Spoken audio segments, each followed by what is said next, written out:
The Bible, it's 66 books of history, stories, letters, and poetry that fit together to form God's one big story. The epic adventure of how He created us and loves us so much that He made a way to rescue us. As we travel through the Bible, from Genesis to Revelation, we discover people who met God and found their lives changed forever. Now, for an amazing story, inspired by the book of Judges, chapters 6 through 8. As many times before, the Israelites turned away from God. He allowed the Midianites to take over their land. God's people hid out in caves. When they tried to grow plants or tend to livestock, the Midianites would show up and destroy their crops and animals. At last, the Israelites cried out to God for help. He heard them and sent the angel of the Lord to a man named Gideon, who was threshing grain in a winepress. Mighty warrior, the Lord is with you. All Gideon could do for a moment was stop and stare. Pardon me, sir. You said the Lord is with us? Then why has all this happened? The Lord has deserted us. You are strong.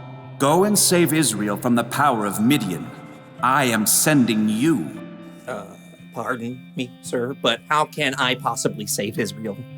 My family is the weakest in the tribe, and I'm the least important member. I will be with you. Even with a direct message from the Lord, Gideon was still nervous about the whole thing. Give me a special sign. Then I'll know it's really you talking to me. So God gave Gideon a sign, sending fire to burn up meat and bread. God's spirit was with Gideon, and when the Midianites and the Amalekites gathered to attack, Gideon sounded a trumpet for the Israelites to follow him. But even as the army gathered, Gideon once again pleaded to God for another sign. God responded by letting dew fall on a fleece, and then on the next day, only on the ground surrounding it. Okay, I've got it. Thank you. At last, Gideon was convinced God wanted to use him. He camped with 32,000 men at the spring of Harod and prepared for battle. Here, God spoke again.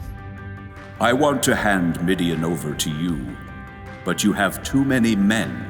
Too many? Israel might brag, my own strength has saved me. Announce to the army, those who tremble with fear can turn back. Gideon did just as the Lord instructed. There, Lord. 22,000 men have gone home. Only 10,000 left to fight. There are still too many men. Have you seen the Midianite army? Take the men down to the water. There I will reduce the number of them for you. Even though it must have worried Gideon to lose more of his army, he did just as the Lord said.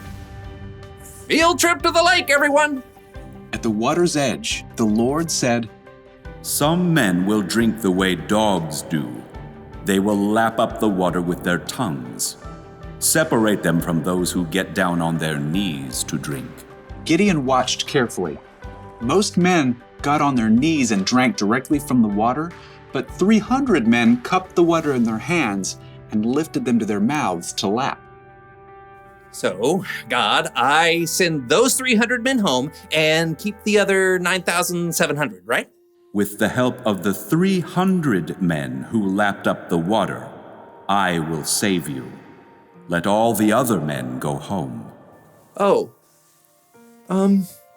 Okay. Yes. Gideon sent home every single person in the army except those 300 men. Get some sleep. Tomorrow we will figure out what's next. That night, the Lord spoke to Gideon once more. Get up. What? I'm awake. Gideon stumbled out of his tent. Below, the campfires and torches of the enemy armies covered the entire valley. So many. Like a swarm of locusts. Go down to the camp. Listen to what they are saying. After that, you will not be afraid to attack. Wondering if he might be dreaming, Gideon snuck down the mountain to hover in the shadows at the edge of the camp. He could hear voices from a nearby tent. I had a dream. A round loaf of barley bread came rolling into the camp. It hit the tent with great force and knocked it flat. Wow, but that can only be the sword of Gideon from Israel. God has given him the whole camp. Gideon listened in shock. Wow, God. Thank you. At once, Gideon scrambled back up the hill to the Israelite camp. Get up! Get up! The Lord has handed the Midianites over to you. Quickly, Gideon separated the 300 men into 3 groups and handed each one a trumpet and a clay jar with a torch inside. Watch me. Do what I do. I'll go to the edge of the enemy camp. Then we'll blow our trumpets from all around the camp and shout, "For the Lord and for Gideon!" Gideon and his men headed quietly down the slope, fanning out in groups to surround the vast enemy camp. Okay, get ready. As soon as Gideon sounded his trumpet, he smashed his jar so the torch shone brightly. The other 300 men did the same. For the Lord! A sword for the Lord! Gideon! The Israelites held their ground, but their enemies panicked, confused by the trumpets and bright lights that pierced the dark night. They're coming from everywhere. The enemy armies were so confused, they began to fight each other, and then they fled in fear. After the men! Gideon and the Israelites chased their enemies all the way to the Jordan River and beyond until all the enemy armies were destroyed.